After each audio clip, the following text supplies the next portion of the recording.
안녕하세요, 여러분. 영성일기 채널에 오신 것을 환영합니다. 이곳은 기독교 고전과 고전 설교의 깊이와 풍부함을 탐구하는 공간입니다. 여기서는 시간을 초월한 신앙의 지혜를 담은 책들과 설교들을 함께 읽고 논의하면서 그 속에서 오늘날 우리 삶에 적용할 수 있는 교훈을 찾아 나갈 것입니다. 앞으로 C.S. 루이스의 스크루테이프의 편지와 같은 고전적인 작품들을 다룰 예정입니다. 이 작품들을 통해서 우리는 신앙생활의 다양한 측면을 새롭게 바라볼 수 있으며 악마의 존재와 유혹에 대한 깊은 이해를 얻을 수 있을 것입니다. 또한 시대를 초월한 설교들을 통해서 영적 성장을 도모하고 신앙의 본질을 재발견할 수 있으리라 생각합니다. 구독과 좋아요를 눌러서 컨텐츠 업데이트를 받아보시고 댓글로 여러분의 생각과 느낀 점을 공유해 주시기 바랍니다. 여러분의 참여가 영성일기 제작에 가장 큰 힘이 될 것입니다. 감사합니다. 한 악마가 있었습니다. 이름은 스크루테이프. 그는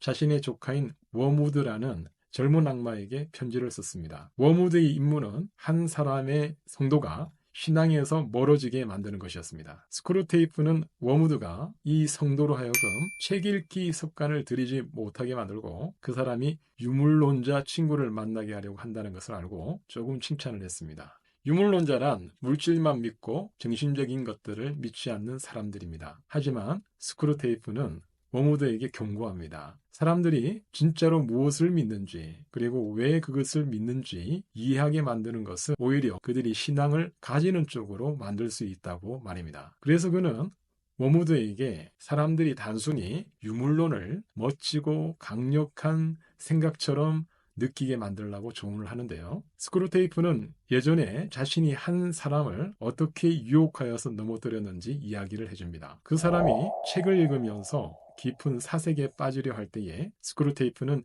그 사람이 점심을 먹으러 가게 만들어서 생각을 멈추게 했습니다. 그리고 그 사람이 밖에 나가서 버스와 신문파리를 보게 만들어서 다시 일상적인 것들에만 관심을 가지게 했습니다. 스크루테이프는 과학이나 진짜로 중요한 것들을 공부하는 것이 사람들로 하여금 진리로 이끌 수 있다는 것을 말합니다. 그래서 워무드에게 그런 공부에서 사람들을 멀어지게 하라고 조언합니다. 그 대신에 경제학이나 사회학 같은 것에 관심을 가지게 만들라고 합니다. 스크루테이프가 워무드에게 경제학이나 사회학에 관심을 가지게 만들라는 조언한 이유는 이러한 분야가 사람들의 관심을 물질적이고 세속적인 문제로 이끌어서 영적이거나 깊은 내면의 가치에 대한 탐구로부터 멀어지게 할 수 있기 때문입니다. 경제학과 사회학은 인간 행동과 사회 구조를 이해하는데 중요한 학문 분야이지만 이러한 분야에만 과도하게 집중하게 되면 인간이 겪는 근본적인 영적 문제나 삶의 깊은 의미에 대한 질문을 소홀히 할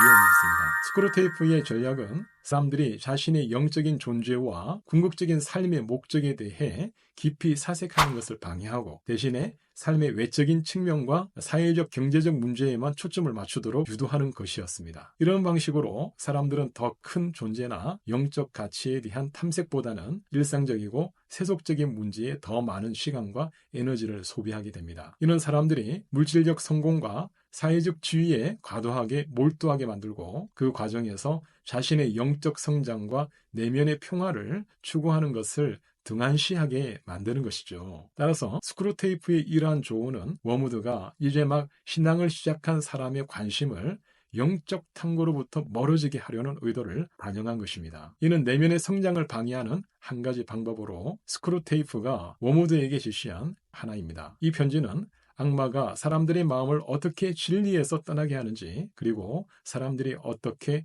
그런 시도들에서 벗어날 수 있는지를 보여줍니다. 스크루테이프는 워무드에게 사람들이 정말 중요한 것들, 예를 들어서 사랑이나 친절 같은 것들에 대해 생각하지 못하게 하려고 방해합니다. 자, 그렇다면 이런 마귀의 공격은 어떤 사람들이 주의해야 할까요? 스크루테이프의 편지에서 다루어진 마귀의 공격은 특히 다음과 같은 사람들에게 영향을 미칠 수가 있습니다. 첫 번째로 자기 성찰이 부족한 사람들입니다. 자신의 생각과 행동에 대해 깊이 생각하거나 반성하지 않는 사람들은 마귀의 공격에 더 취약할 수밖에 없습니다. 이들은 표면적인 유혹에 쉽게 끌릴 수 있으며 깊은 영적 가치나 더 높은 목적에 대한 탐구가 없기 때문에 일상에 빠질 수 있습니다. 자신의 일상생활, 생각, 감정을 표면적으로만 공유하고 소셜미디어에서 좋아요나 팔로워 수에만 집착하는 사람이 여기에 해당된다 볼 수 있습니다. 두 번째는 변화에 취약한 사람들입니다. 새로운 사상이나 유행, 기술에 쉽게 휘둘리는 사람들도 마귀의 공격에 취약합니다. 이들은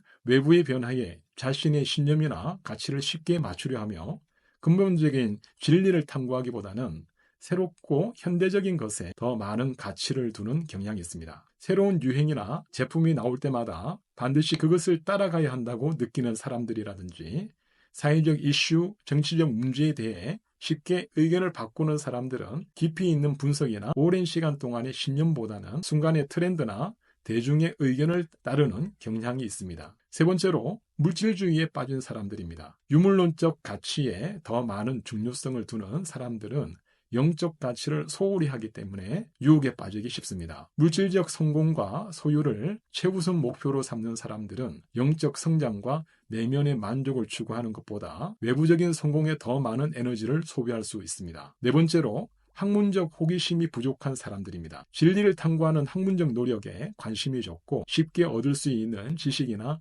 정보에 만족하는 사람들은 마귀의 공격으로부터 자신을 방어하기 어려울 수 있습니다. 이들은 깊은 사색이나 연구보다는 단편적인 지식이나 일상적인 생활에 더 큰 가치를 두는 경향이 있습니다. 마지막으로 영적 신념이 약한 사람들입니다. 자신의 영적 신념에 확신이 없거나 그 신념을 심도 깊게 탐구하려는 의지가 부족한 사람들도 마귀의 공격에 쉽게 노출될 수 있습니다. 영적 가치에 대한 확고한 신념 없이는 유혹에 저항하기 어렵고 외부의 유혹에 쉽게 흔들릴 수 있습니다. 이 이야기에서 볼 수 있듯이 마귀의 공격은 사람들이 자신의 내면과 영적 가치에 대해 깊이 사색하고 자기 자신과 세상에 대해서 더 깊은 이해를 추구하는 것을 방해합니다. 따라서 영적 성장과 자기 성찰을 중시하며 깊은 지식과 가치를 추구하는 사람들은 이러한 공격에 대해 더 강한 저항력을 가질 수가 있습니다. 또 다른 이야기로 다음 시간에 만나 뵙겠습니다.